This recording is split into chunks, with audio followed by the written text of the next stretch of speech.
முன்னொரு காலத்தில் ஒரு கிராமத்தில் குப்புசாமி என்று ஒருவர் இருந்தார். அந்த குப்புசாமிக்கு ஒரு கழுதையும் இருந்தது.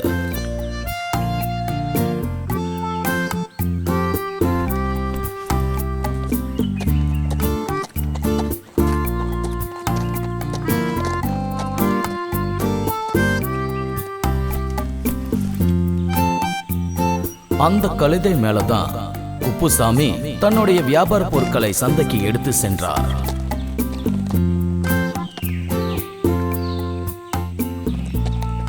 ஒரு நாள் ஒரு சம்பவம் நடந்தது.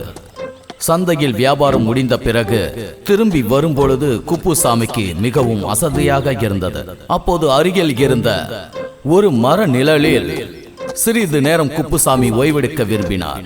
அதே நேரத்தில் குப்புசாமியின் கழுதையும் ஓய்வெடுத்தது.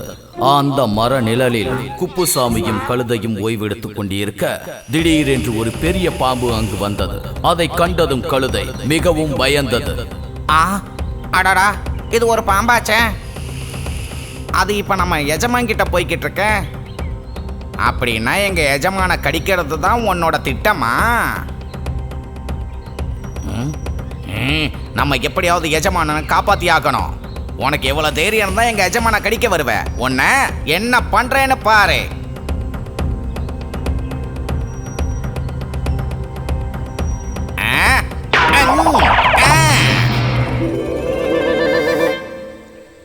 ஆஹா, பாம்பு! இந்த பாம்பு எங்க இருந்து வந்துச்சு? யார் பாது அது கட்டையை தூக்கி அது மேல போட்டது? நீதானா? அப்படின்னா நீதான் என்னுடைய உயிரையே காப்பாத்திருக்க. இந்த உதவி என்னால மறக்கவே முடியாது. இனில இருந்து நீதான் என் உயிர் தோழன்.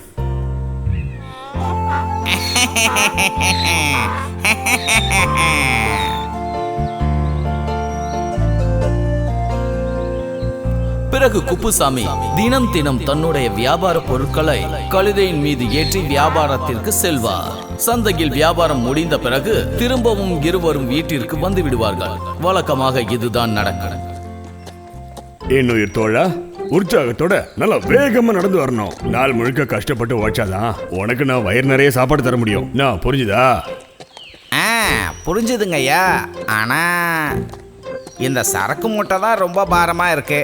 இங்க பாரு கழுத, நீ தானே என்னுடைய நண்பன். உன் மேல நான் அந்த அளவுக்கு பாரத்தை ஏத்துவனா? இங்க பாரு, உன்னுடைய சோர்வை நீ மறக்கிறதுக்காக நான் ஒரு நல்ல பாட்டு இப்ப பாடவா? பாட்டா? வெறும் பாட்டு மட்டும் இல்ல, உன்னை பத்தின உண்மையான விஷயம். என்ன? கழுத பயலே நடந்து போடா, நடந்து போ, வேகமா போ, குப்புசாமியின் கழுதையே வேகமா வேகமா போ. எப்படி இருக்க என்னுடைய பாட்டு? இந்த மாதிரி பாட்டை கேட்கறதுக்கு நான் சும தூக்குற வழியவே தாங்கிக்கலாம். இப்படியாக நாட்கள் கடந்து சென்றது. திடீரென்று ஒரு நாள் சந்தையில் வியாபாரம் முடிந்த பிறகு குப்புசாமியும் தனது கழுதையுடன் சந்தோஷமாக வீட்டுக்கு வந்து கொண்டிருந்தார்கள். கழுத நண்பா, என்ன நீ இன்னைக்கு இவ்வளவு வேகமா நடந்து போற? அட, கொஞ்சம் சீக்கிரம் வாங்க எஜமா. வீட்டுக்கு போனதுக்கு அப்புறம் நான் நிம்மதியா படுத்து ஓய்வு எடுக்கணும். கழுத நண்பா, என்ன குழிக்குள்ள விழுந்துட்ட? நான் அப்பவே சொன்னேன்ல வேகமா போவாதானே. நீ கேட்டாதானே? எப்படி இப்போ உன்னை நான் மேல தூக்குவேன்? இப்படி கவலைப்பட்டுக்கிட்டே இருந்தா வேற வழியே இல்லை. கழுதையை எப்படியாவது உடனே குழியில இருந்து மேல தூக்கணுமே.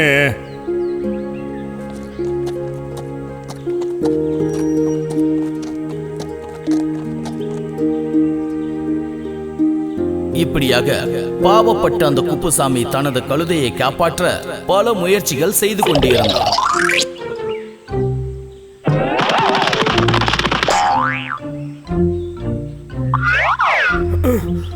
கழுத நண்பா, இந்த விழுத புடிச்சுக்கிட்டு அப்படியே மேல ஏறி வர பாரு. எப்படியோ நீ அங்கிருந்து மேல வந்துதானே ஆகணும். நீ இல்லாம நான் எப்படி நண்பா வீட்டுக்கு போவேன்? அந்த சமயத்தில் அவ்வழியாக ஒரு மனிதர் வந்தார். கழுதையை குழிக்குள் இருந்து காப்பாற்றுவதற்காக குப்புசாமி முயற்சி செய்வதை அம்மனிதர் கண்டார். குப்புசாமியை கிண்டல் செய்தார். இங்க பாரியா, குழிக்குள்ள என்ன கழுத்து தானே கிடக்குது, அதால இந்த விழுதெல்லாம் பிடிச்சி ஏறி வர முடியாதுயா. அப்புறம் எப்படி இத மேல ஏத்துறது? எப்படியாவது இவனை காப்பாத்தணுமே.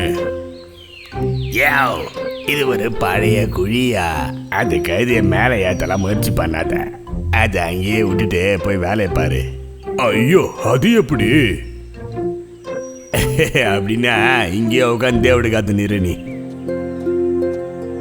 தனது அருமை நண்பன் கழுதையை காப்பாற்ற முடியவில்லை என்று குப்புசாமி வருத்தப்பட்டான். கிணற்றின் அருகிலேயே உட்கார்ந்து இருந்தான். அவனால் இயலவில்லை. பொழுது போக போக இரவு நெருங்கியது. குப்புசாமிக்கு என்ன செய்வதென்று தெரியவில்லை.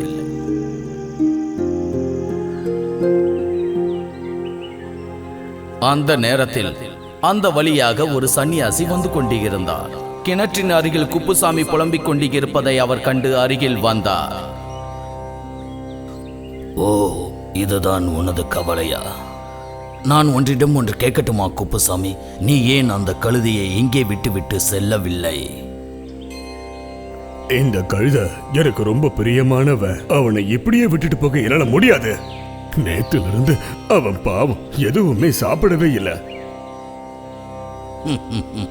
உனக்கு அந்த கழுதையின் மீது அவ்வளவு பிரியமா?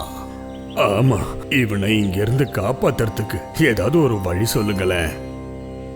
ஓ, அதனால் என்ன? நீ கழுதை மீது வைத்திருக்க அன்பை பார்த்து எனக்கு மிகவும் பெருமையாக உள்ளது.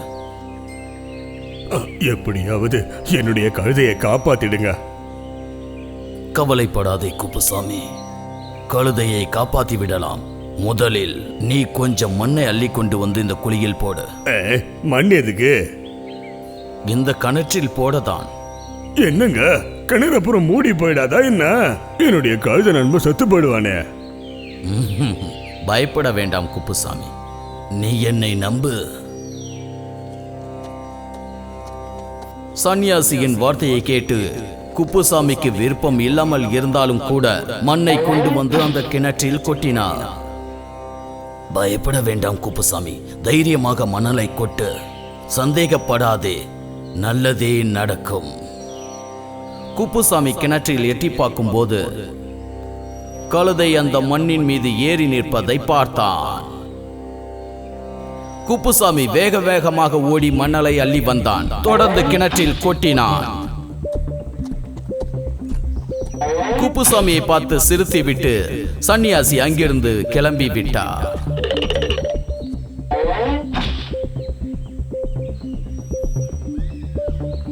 பிறகு அந்த கழுதை மணல் மீது ஏறி அப்படியாக மேலே வந்தது.